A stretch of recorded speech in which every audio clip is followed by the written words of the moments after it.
नमस्कार. आज आपण पाहूयात की साऊंड्स लर्न करायला, पाठ करायला किती सोपे आहेत. पाठ करायची तर गरजच नाही. जर आपल्याला A for apple, B for ball हे जर येत असेल XYZ पर्यंत, तर मग विद्यार्थ्यांना साऊंड्स पाठ करायची अजिबात गरज नाही. खूप सोपी आणि छान ट्रिक आहे. चला पाहूयात ती ट्रिक काय आहे. हे पहा, ए फॉर ॲपल. मग ॲपलचा सुरुवातीचा साऊंड काय आहे? ॲ. मग ए सेज ॲ. B for boy. बॉयचा सुरुवातीचा साऊंड काय आहे? ब, है ना. मग बी सेज ब. त्याचप्रमाणे C. C for cap, C for cat. मग त्याचा सुरुवातीचा साऊंड काय आहे?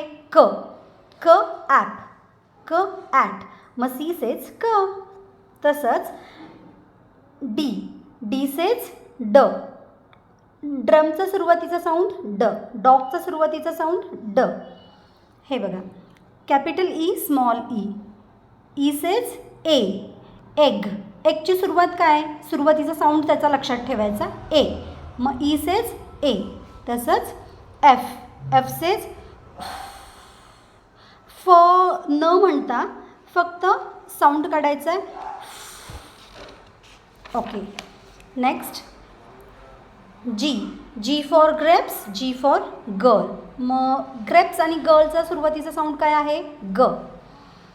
Capital H, small H. H for hand, H for house. मग याचा सुरुवातीचा साऊंड काय आहे? ह. हॅन. ह. हाऊस, है ना. मग सुरुवातीचा साऊंड फक्त आपल्याला लक्षात ठेवायचा आहे. Capital I, small I. I for insect, I for इग्लू. याचा सुरुवातीचा साऊंड काय आहे? इन्सेक्ट, ई, है ना. मग ई हा साऊंड आपल्याला लक्षात ठेवायचा आहे.